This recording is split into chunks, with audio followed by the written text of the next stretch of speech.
So I just ran into Erin Miller here at the WAI 2024 conference. And Erin, you've got a couple of books you want to talk about because they, in fact, honored the WASP.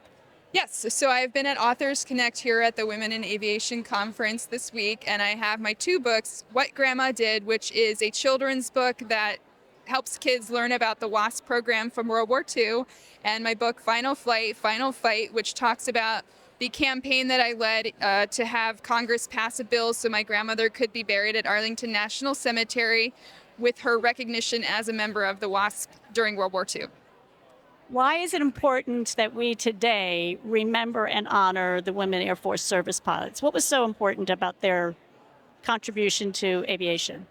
So the Women Air Force Service Pilots were the first women to fly military airplanes for the United States Armed Forces, and they built a foundation for the women that are flying for our military today, but also were a foundation for other women flying in the civilian world as well, and they're just part of the building block of women over the years from the early age of aviation, Amelia Earhart and Bessie Coleman and all those people moving into the World War II era and then into today.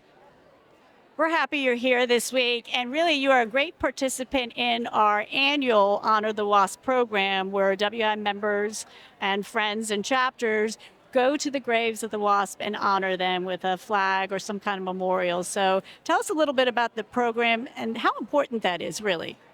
I love that Women in Aviation does the Honor the WASP program, and it's a really good opportunity for chapters and members of Women in Aviation to learn about the history of the WASP and to visit their local grave sites and to learn about the individual lives of each of these women and help young people learn about it. You can bring your kids or young people that are in your chapters so that they can learn about it so that we don't forget what these women contributed, because like I mentioned earlier, it's the foundation of building onto greater things for women in aviation. We're still at a 7% pilot ratio, and I just looked up the statistics the other day. When my grandma was flying, it was about 3%.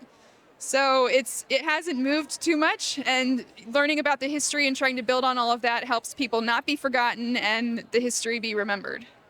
I think that your grandmother had something to do with you actually learning to fly. Tell us about that.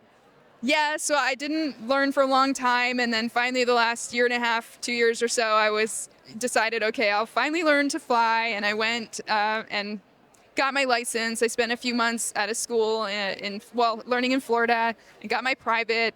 I've been doing aerobatics lessons for the last almost a year, and then now I'm working on my instrument rating. So yeah. Well, thank you. Thank you for being a strong support of WI and helping us to celebrate Honor the WASP every year, Memorial Day weekend.